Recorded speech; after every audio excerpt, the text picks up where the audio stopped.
The Galactic Assembly erupted in chittering laughter when the human delegation arrived at Nexus Station. Their ship, if it could even be called that, hung in space like a scarred obsidian coffin. No sleek curves, no prismatic energy shields, no quantum displacement drives. Just a hulking mass of what appeared to be primitive black metal, pocked with craters and streaked with oxidation patterns. Ambassador Velthari of the Crystalline Hegemony adjusted her translation matrix, certain she had misheard. This artifact is your contribution to the combined fleet. Captain Nix Valdrin stood before the assembly of 12 species, her weathered face betraying nothing. Behind her, the holographic display showed her vessel in all its ungainly glory.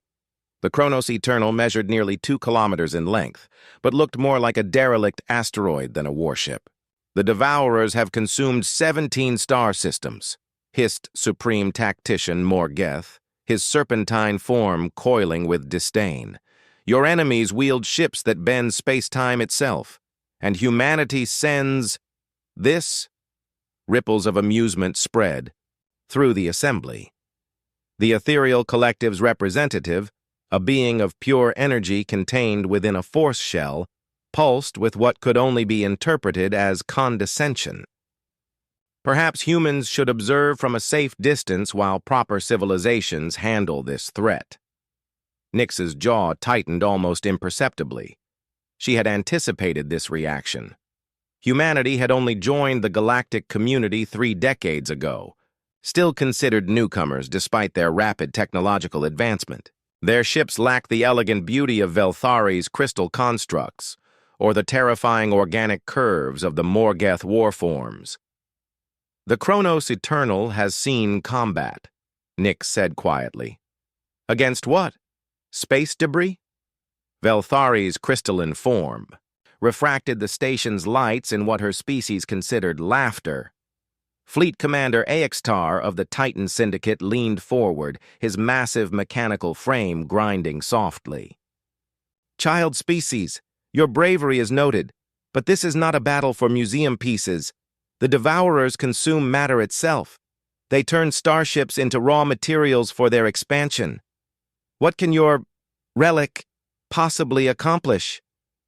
Nix activated her personal display, showing the ship's specifications. The assembled aliens fell silent, not from awe, but from deeper confusion.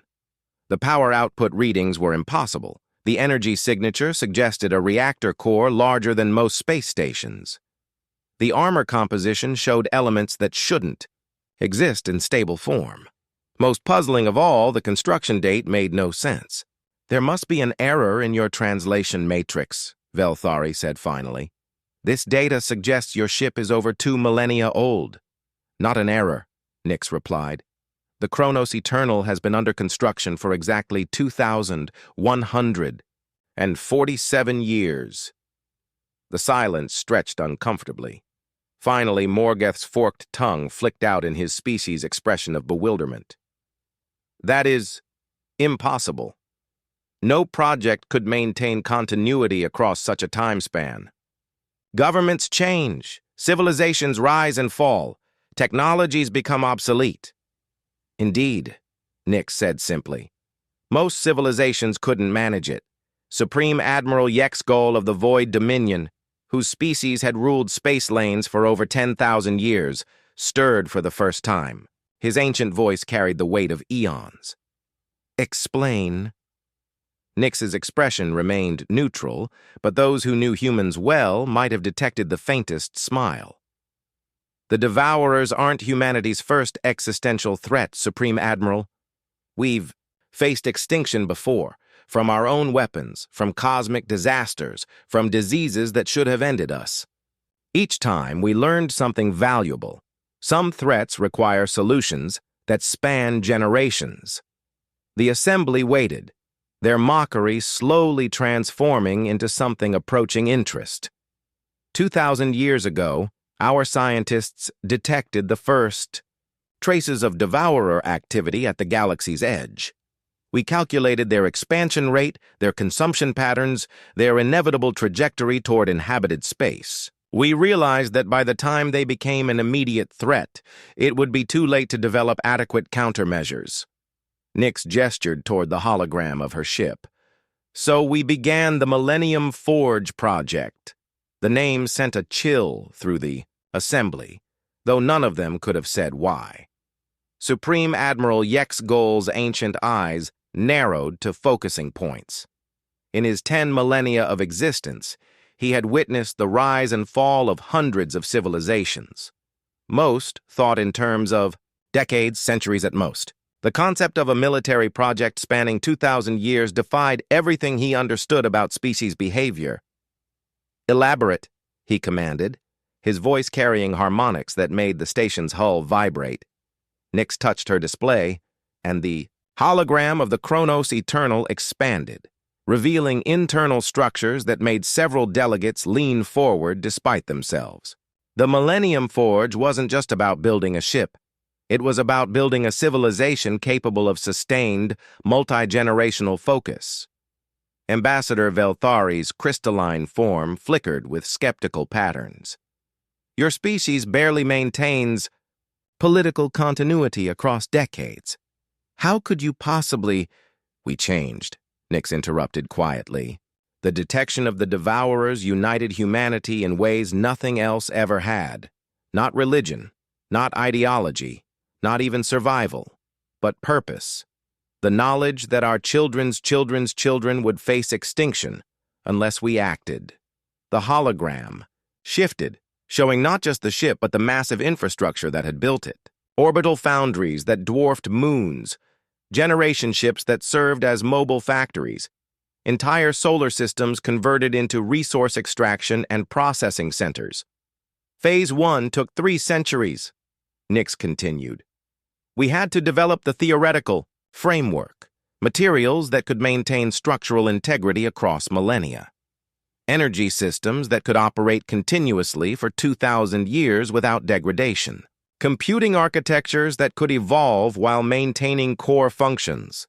Fleet Commander Axtar's mechanical parts whirred as he processed the implications. The resource expenditure alone, you would have bankrupted your civilization. We became our civilization, Nix replied. Every human born in the last 20 centuries has contributed to the Forge. Geneticists, philosophers, engineers, artists, all working toward a single goal. We restructured our entire society around the project. Supreme Tactician Morgoth's serpentine form coiled tighter. Show us the weapon systems. The hologram zoomed deeper into the ship's core, revealing structures that shouldn't have been possible. Weapons that seemed to exist in folded space, power conduits that pulsed with energies that registered beyond the station's sensors. We couldn't just build bigger guns, Nix explained. The Devourers adapt, evolve, consume whatever energy types they encounter. We needed weapons that operated on principles they couldn't comprehend quickly enough to counter. What principles? Velthari's voice carried a note of genuine curiosity now. Time itself. The words hung in the chamber like a physical presence. Several delegates exchanged glances, their universal translators struggling with concepts that had no equivalent in their languages. The temporal displacement cannon doesn't destroy matter, Nix said, her voice taking on an almost reverent tone. It removes it from the time stream entirely. Target a Devourer ship and it simply never was. Not destroyed, not consumed, erased from causality itself. Supreme Admiral Yexgol's ancient form shuddered. The energy requirements for such a weapon are met by the Chronos core, Nix finished. A reactor that doesn't just produce energy, it borrows it from alternate timelines where humanity never existed. The moral implications alone required 4 centuries of philosophical debate. The ethereal collective's representative pulsed with colors that had no names. This is beyond theoretical possibility. Show us proof. Nix's expression grew grave. 3 months ago, a Devourer scout probe entered the Sol system. It was approximately the size of your flagships, Supreme Admiral. She paused, letting that sink in. The Kronos Eternal engaged it at maximum range. The battle lasted 14 seconds. And the probe? Morgeth asked, though his tone suggested he already knew. What probe? Nix asked simply. The silence that followed was different from the earlier mockery. This was the silence of beings who suddenly realized they might be in the presence of something beyond their understanding. You've created a weapon that murders time itself, Velthari whispered. We've created hope, Nix corrected. But the temporal displacement cannon is just the beginning. The Kronos Eternal carries systems that take advantage of humanity's unique relationship with time. Probability bombs that ensure favorable outcomes. Causal shields that make us immune to timeline alterations. Entropy scramblers that age enemy. Ships centuries in seconds. Fleet Commander Xtar's massive frame ground to a halt. How many ships like this do you have? For the first time, Nix smiled, and it was not a pleasant expression. One. One? Morgeth hissed. Against the entire Devouré fleet? Supreme tactician, Nix said softly. You're still thinking in terms of conventional warfare. Fleets, numbers, overwhelming force. But the Kronos Eternal doesn't fight battles. It fights across time itself. One ship becomes 1,000, when it can strike the same target from multiple temporal positions simultaneously. She gestured, and the hologram showed the ship in combat, or rather, dozens of versions of the ship, each one slightly different, attacking from various points in space-time. We call it the Eternal Paradox Protocol. The demonstration took place in the Kepler graveyard, a system where 3 civilizations had tried and failed to stop a devourer harvesting fleet. Twisted metal and crystallized space marked where the Shining Unity, the Eternal Vigil, and the Last Dawn had made their final stands. Even now, decades later, reality remained unstable here, torn by the devourer's reality-warping consumption methods. Ambassador Velthari materialized beside Nix on the observation deck of her crystalline flagship, the Harmony's Edge. Through the transparent aluminum viewing port, the Kronos Eternal hung motionless against the stellar graveyard, its black hull seeming to absorb light itself. Your ship appears to be doing nothing, Velthari observed, her crystalline form refracting the distant starlight into prismatic patterns. Appearances can be deceiving, Nix replied, her hands clasped behind her back. Tell me, Ambassador, what do you see when you look at the debris field? Velthari's optical sensors swept the region, cataloging the twisted remains of 3 once proud fleets. The bones of failure. Ships that thought conventional weapons could stop a force that consumes matter itself. Look deeper. Supreme Admiral Yexgol's ancient voice resonated through the comm system from his dreadnought. Captain Valdrin, our sensor arrays detect no activity from your vessel. If this is some human concept of strategic patience, he never finished the sentence. Where empty space had existed moments before, a massive devourer construct suddenly materialized, not through any conventional FTL method, but as if it had always been there, and reality was just now remembering. The thing defied geometric description, a writhing mass of consumed matter held together by forces that made physics weep. Contact! Fleet Commander Xtar's mechanical voice crackled across all channels. Devourer harvester, mass equivalent to a small moon. All ships, prepare for negative, Nix said calmly. All ships maintain position and observe. The devourer construct turned its attention toward the gathered fleet, reality warping around it as space-time itself began to feed its hunger. Several smaller ships reported hull stress as their atomic bonds started to weaken from proximity alone. Captain Valdrin! Morgeth's hiss carried panic. That thing will consume us all. Will it? Nix asked. She pressed a single control on her wrist display. Reality hiccuped. For a moment that lasted eternity, every being in the fleet experienced temporal displacement. They existed in multiple moments simultaneously, seeing the battle from perspectives that hadn't happened yet. They watched the Chronos Eternal fire weapons that bent causality into impossible shapes. They saw the Devourer construct realize, in its alien intelligence, that it was fighting an enemy that existed outside normal space-time. Then the moment collapsed back into linear time, and the Devourer construct was simply gone. Not destroyed, gone. As if it had never existed. The space where it had been didn't even register as empty. It registered as null, a concept that made their sensors gibber in electronic confusion. "Status report," Nyx said casually, as if she had just ordered tea. Velthari's crystalline form flickered through confused patterns. "Captain, what did we just witness?" "The Eternal Paradox Protocol in its simplest application," Nyx replied. "The Chronos Eternal identified every moment in the past 4 hours when that construct existed in this system. Then it systematically removed each instance from the timeline. The result? The construct never arrived here at all." Supreme Admiral Yexagol's voice carried a tremor that spoke of genuine fear for the first time in millennia. "But we remember it being there. Because you exist within localized temporal shields," Nyx explained. "Otherwise, you would have no memory of the threat. From the universe's perspective, we gathered here to observe empty space.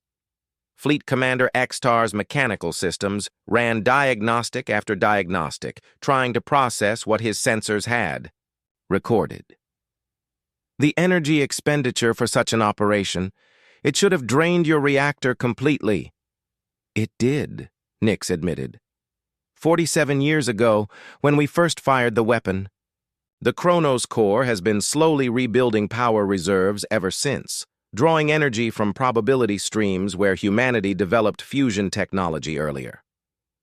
The implications of her words sank in slowly. The ethereal collective's representative pulsed with colors of deep unease. "You've been fighting this battle for decades without us knowing." "Longer than that," Nyx said. "The Chronos Eternal has been engaged in temporal warfare with Devourer forces for over 2 centuries. Most of the battles happen in parallel timelines, or folded space-time, invisible to conventional observation." "How many battles?" Velthari asked. "Thousands, maybe tens of thousands. Time becomes fluid when you're fighting across multiple probability streams simultaneously. But each victory weakens the Devourer's presence in this timeline. What you see advancing toward civilized space is merely the overflow from realities where we haven't been as successful." Morgeth's serpentine form coiled in agitation. "Then why haven't you simply eliminated them entirely?" Nyx's expression grew somber. "Because some wars can't be won by a single ship, no matter how advanced. The Devourers exist, across multiple dimensions of reality. For every victory we achieve here, they gain ground elsewhere. What we're fighting isn't just an invasion, it's an infection of reality itself." She turned to face the assembled representatives, her weathered face reflecting the weight of centuries. "That's why we need the combined fleet, not to fight alongside. The Chronos Eternal? Your weapons couldn't harm beings that consume space-time itself. We need you to anchor reality." "Anchor reality?" Yexagol's ancient voice carried confusion. "The Devourer's greatest strength is their ability to alter the fundamental rules of existence in the regions they occupy. But they can't do that if enough conscious observers maintain a collective belief in stable physics. Your fleets, your crews, your very presence creates a reality consensus that limits their ability to adapt." The pieces of humanity's strategy began to fall into place for the assembled aliens. "You're using us as living reality anchors," Velthari whispered in amazement. "We're giving you the chance to save your own civilizations," Nyx corrected. "The Chronos Eternal can win battles across time and space, but victory requires more than superior weapons. It requires the universe itself to remember what reality looked like before the Devourers came. In the depths of the Chronos Eternal, Captain Nix Valdrin walked through corridors that existed in 7 dimensions simultaneously. The ship's interior defied conventional architecture, hallways that folded back on themselves, chambers where past and future versions of the crew worked side by side, and at the very center, the Chronos core that pulsed with the heartbeat of time itself. Commander K.L. Vorthak, the ship's temporal operations officer, materialized beside her, not through teleportation, but by synchronizing his personal timeline with hers. His scarred face bore the marks of battles fought across centuries, though he had only been alive for 43 years. "The alien delegations are requesting a tour of the ship," he reported, his voice carrying harmonics from multiple time streams. "They want to understand our capabilities." Nix paused before a viewing portal that showed not space, but the probability matrices surrounding their current timeline. Threads of potential futures branched out like a cosmic spiderweb, each one showing different outcomes of the coming war. "They're not ready," she said simply. "Show them the memorial chamber first." The memorial chamber occupied the ship's spiritual center, a vast, spherical room where the names, faces, and final thoughts of every human who had contributed to the Millennium Forge project were preserved in crystallized time. 2,000 years of sacrifice, innovation, and unwavering dedication condensed into a space that somehow contained infinity. Ambassador Velthari entered first, her crystalline form immediately reacting to the temporal resonances. The chamber showed her not just records, but actual moments. Scientists making breakthrough discoveries, engineers solving impossible problems, philosophers debating the ethics of temporal warfare, children born knowing their lives would be dedicated to a war their great-grandparents might not live to see. "By the core," she whispered, her translation matrix struggling with concepts that had no equivalent in her language. "These aren't just records. These are actual preserved moments of their lives." Supreme Admiral Yexgol's ancient form shuddered as he absorbed the scope of human dedication. In 10 millennia of existence, he had never witnessed anything approaching this level of species-wide commitment. Every human shown here knew they would never see the completion of their work. Yet they persevered, Nix confirmed. Dr. Lyria Hendricks, who developed the theoretical framework for temporal displacement. She died 300 years before. We could test her theories. Marcus Chen Okafor, who designed the Chronos Core's containment systems. He sacrificed his timeline to ensure the reactor could safely access alternate realities. Fleet Commander Axtar's mechanical systems whirred as he processed the ethical implications. They gave their lives for future generations they would never meet.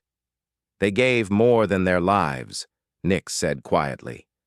They gave their entire civilizations, identity. Look around you. Every major human achievement for the past 2 millennia has been in service to this single goal. We haven't composed symphonies, written great literature, or built beautiful cities. We've built this ship. Morgeth's serpentine form coiled tighter as realization struck. Your entire species has been in a state of total war for 2,000 years. Not war, Nix corrected. Purpose. Every human child learns temporal mathematics before their native language. Every adult contributes their life's work to the Forge. We've become something unprecedented in galactic history, a species with perfect unity of purpose across geological timescales.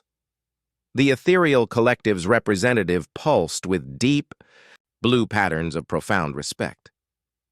But at what cost? What happens to humanity after the Devourers are defeated? Nix's expression grew distant. We don't know. The Millennium Forge project has consumed our culture, our art, our individual dreams. We've optimized ourselves for this single purpose so completely that we may not be capable of anything else. In saving the galaxy, we may have lost ourselves. She led them deeper into the chamber, where the preserved moments grew more recent. Here were the faces of her own generation, humans who had lived their entire lives knowing they were the final phase of humanity's greatest undertaking. "This is why the Kronos Eternal carries only a skeleton crew," she explained. "Not because we lack personnel, but because we've created something too powerful for mortal minds to fully comprehend. The ship itself has become semi-conscious, guided by the collective will of 2,000 years of human sacrifice."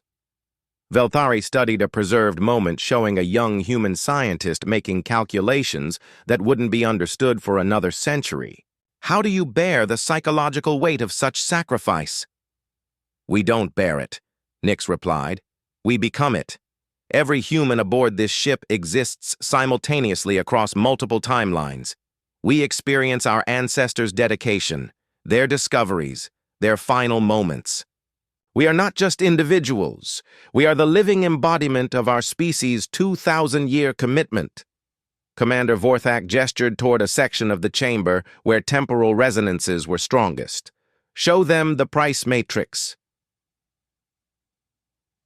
Reality shifted around them, revealing the true cost of humanity's temporal warfare. They witnessed alternate timelines where different choices had been made, realities where humanity had pursued conventional defenses, where they had sought refuge in distant galaxies, where they had attempted negotiation with the Devourers. In every alternate timeline, civilized space fell. 13,426,000,000,000 different probability streams, Nix said, her voice carrying the weight of cosmic certainty. "We've observed them all. In exactly 3 scenarios, the galaxy survives the Devourer invasion. Only one of those scenarios preserves the civilizations we know today. And that scenario requires the Kronos Eternal," Yexgol concluded.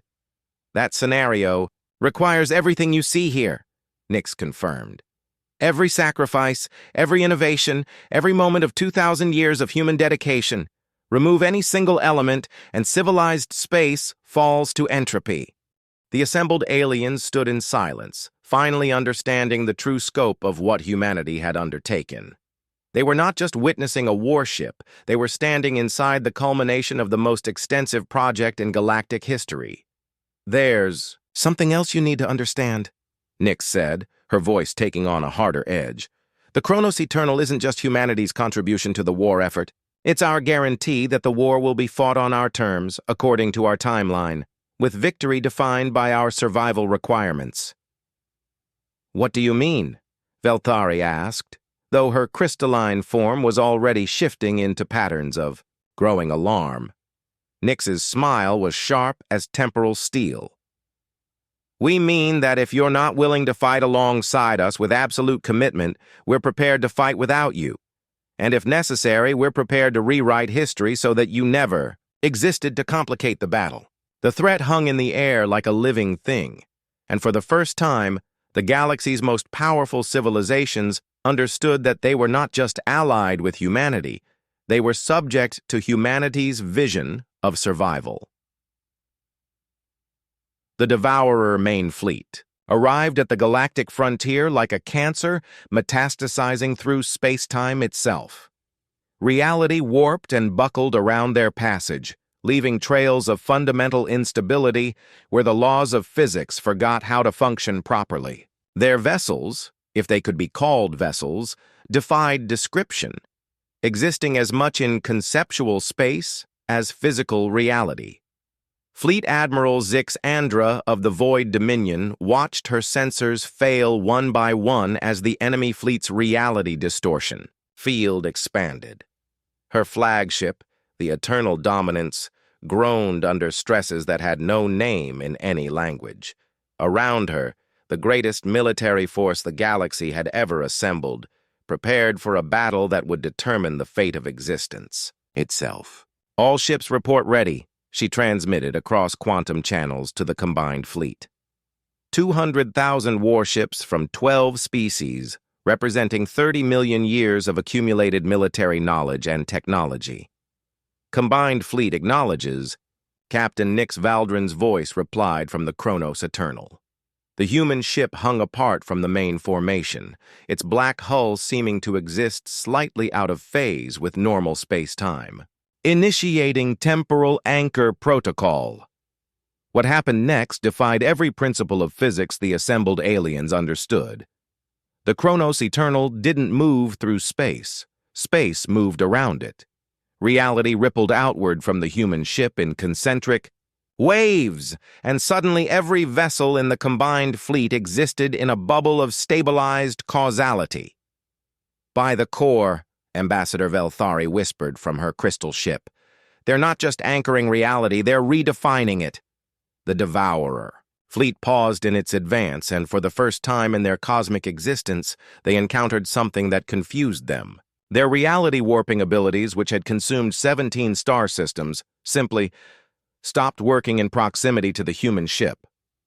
All vessels, listen carefully. Nyx's voice carried new harmonics now, as if she was speaking from multiple timelines simultaneously. You are about to witness warfare as it was never meant to be fought.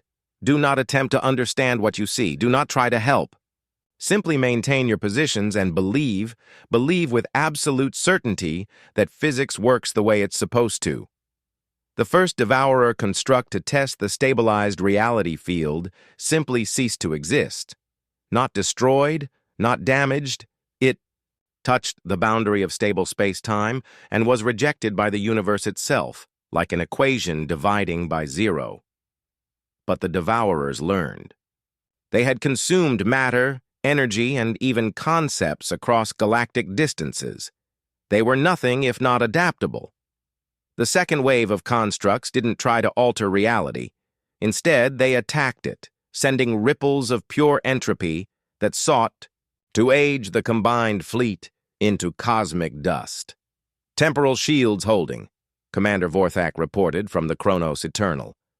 But they're adapting faster than projected. Initiating Protocol 7, the human ship vanished.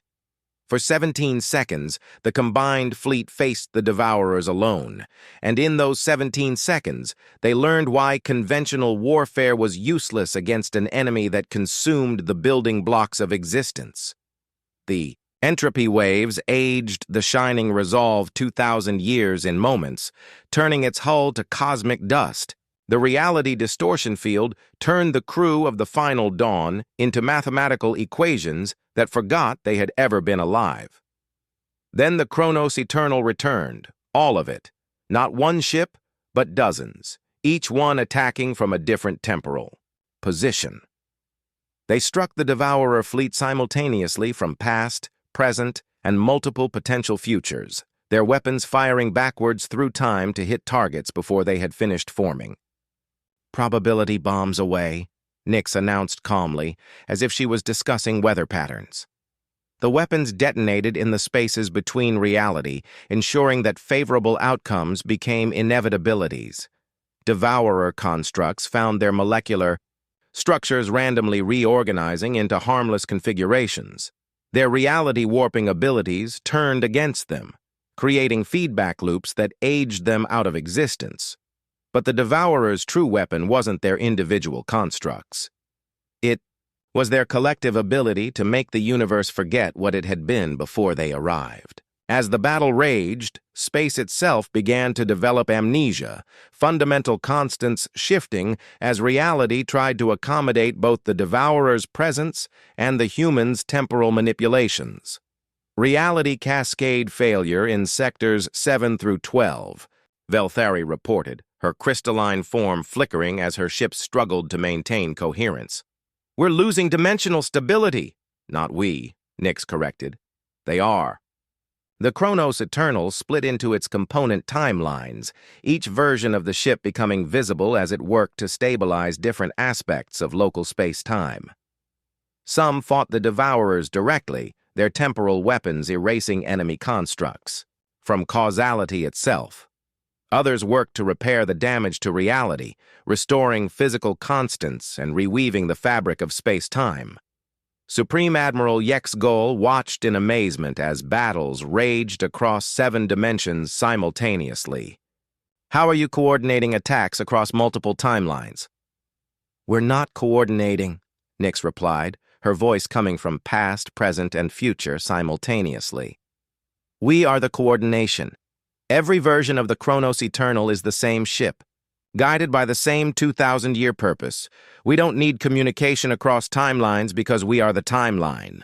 The battle reached its crescendo when the Devourer fleet deployed their ultimate weapon, a reality bomb designed to retroactively erase the concept of resistance from the universe's memory.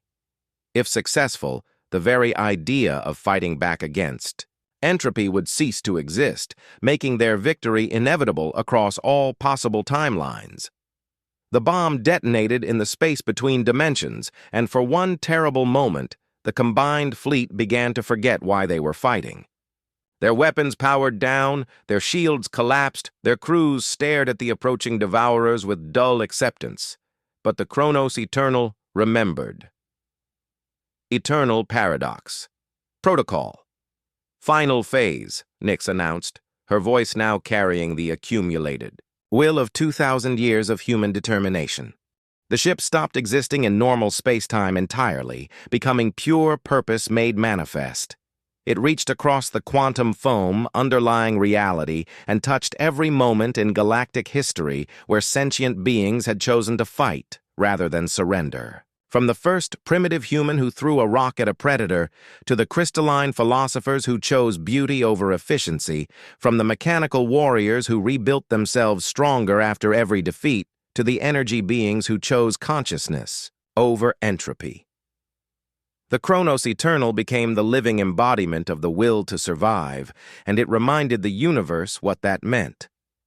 Reality snapped back like a broken bone, healing instantly. The Devourer reality bomb not only failed, it had never been conceived, because in a universe where resistance was a fundamental force, such a weapon was conceptually impossible. The remaining Devourer constructs found themselves facing not just the Chronos Eternal, but the accumulated defiance of every species that had ever chosen to exist rather than surrender to entropy. They were outnumbered not by ships, but by concepts. And in that moment, they understood their first and final emotion: fear. In the aftermath of the battle, space itself seemed quieter. The reality distortions that had marked the Devourer's presence faded like a fever breaking, leaving behind star systems that remembered how to function according to the laws of physics. The combined fleet floated in formation around the Chronos Eternal, their crews struggling to process what they had witnessed. Captain Nyx Valdrin stood on her bridge, but she was no longer entirely human. The Eternal Paradox Protocol had left its mark. She existed simultaneously across multiple timelines, her consciousness spread through past, present, and potential futures. When she spoke, her voice carried echoes of every choice humanity had made across 2 millennia. "Status report," she requested, though she already knew the answer from 17 different temporal perspectives. "Complete victory," Commander Vorthak replied, his scarred face showing the strain of existing in multiple dimensions simultaneously. "The Devourer fleet has been erased from all timelines, not destroyed. They never existed to threaten civilized space." Through the quantum communication array, reports flooded in from across the galaxy. The Devourer harvesting operations had simply stopped. Their converted worlds were slowly returning to normal physics.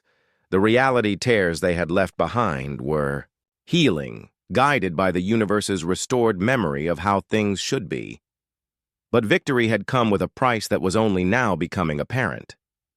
"Captain Valdrin," Ambassador Velthari's voice carried through the quantum link, her crystalline form flickering with patterns of deep concern. "We're detecting temporal anomalies throughout your ship. Your crew, they're aging at different rates." Nyx nodded, unsurprised. "The final protocol required us to anchor ourselves across multiple timelines simultaneously. Some of my crew experienced the battle from the perspective of their past selves, others from potential futures. The timeline integration process is complex." She didn't mention that half her crew had effectively died and been reborn as temporal echoes of themselves, or that the ship's AI had achieved consciousness by absorbing the accumulated knowledge. of 2,000 years of human sacrifice. Some truths were too heavy for the galaxy to bear. There's something else. Supreme Admiral Yexgol's ancient voice carried a weight that spoke of terrible understanding. Our analysis of the battle shows that the Devourers weren't just defeated, they were edited out of history entirely. But that level of temporal manipulation has consequences.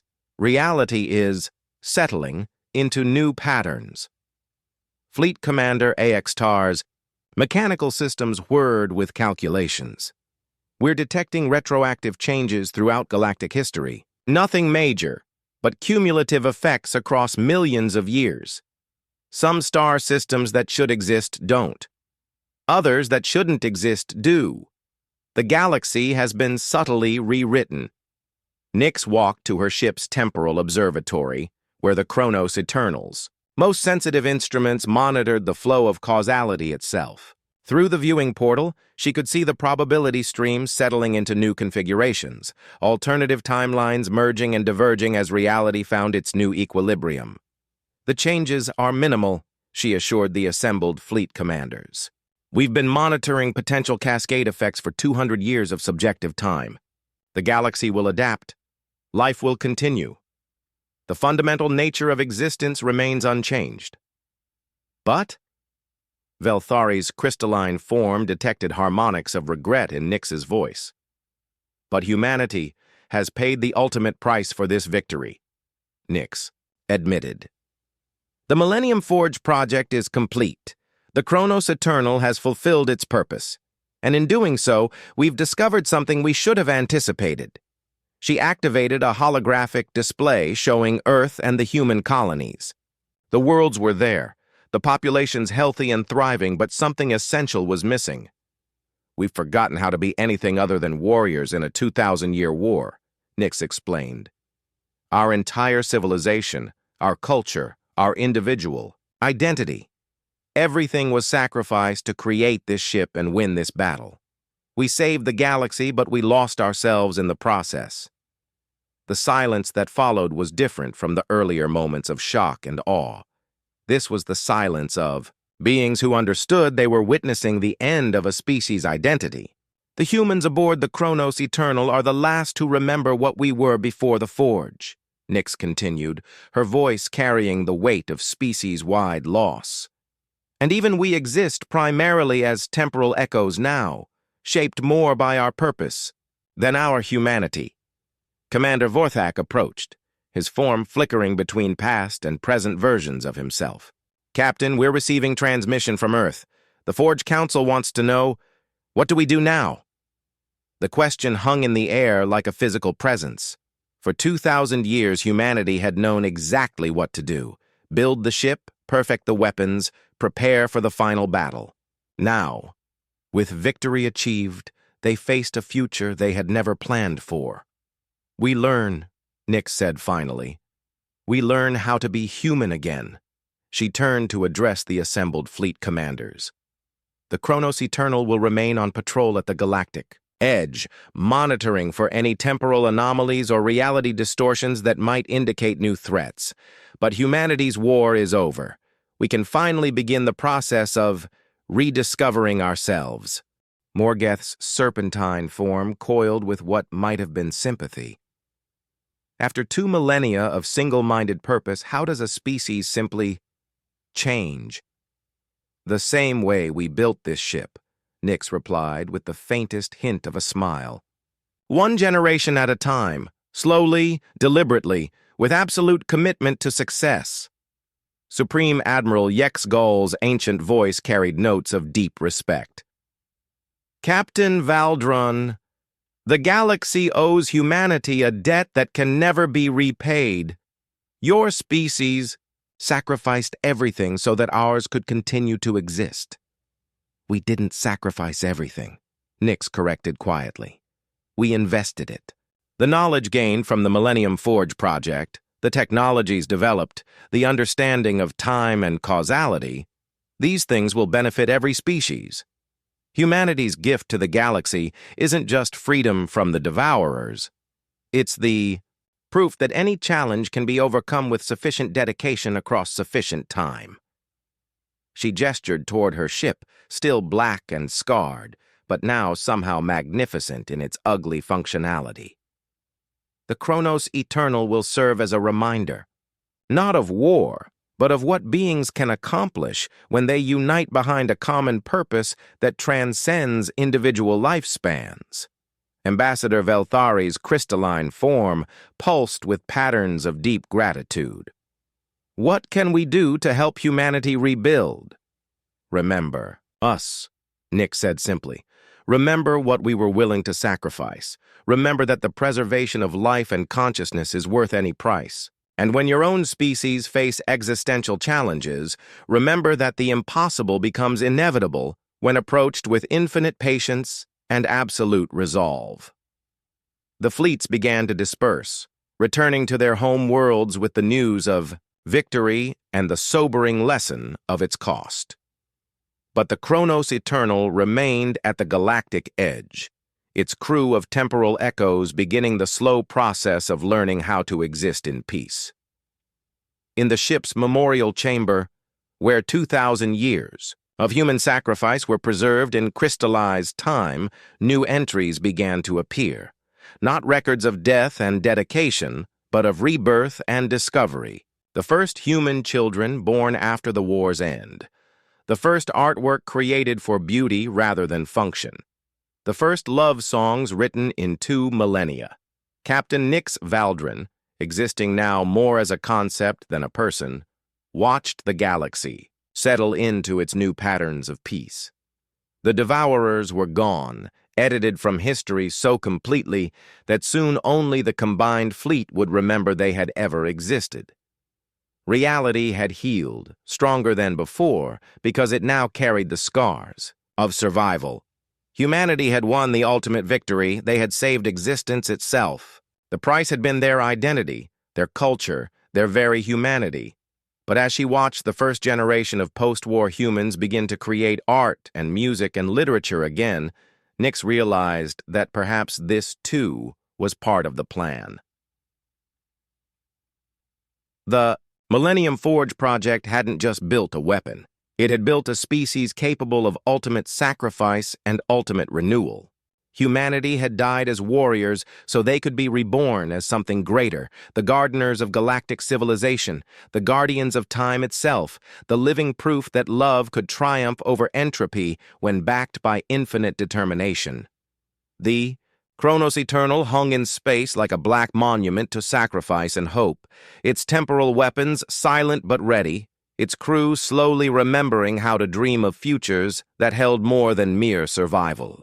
In the distance, stars continued to burn, planets continued to turn, and across 12 species, children who would never know how close they had come to never existing at all played games and learned to love and dared to imagine tomorrows filled with wonders yet to be discovered.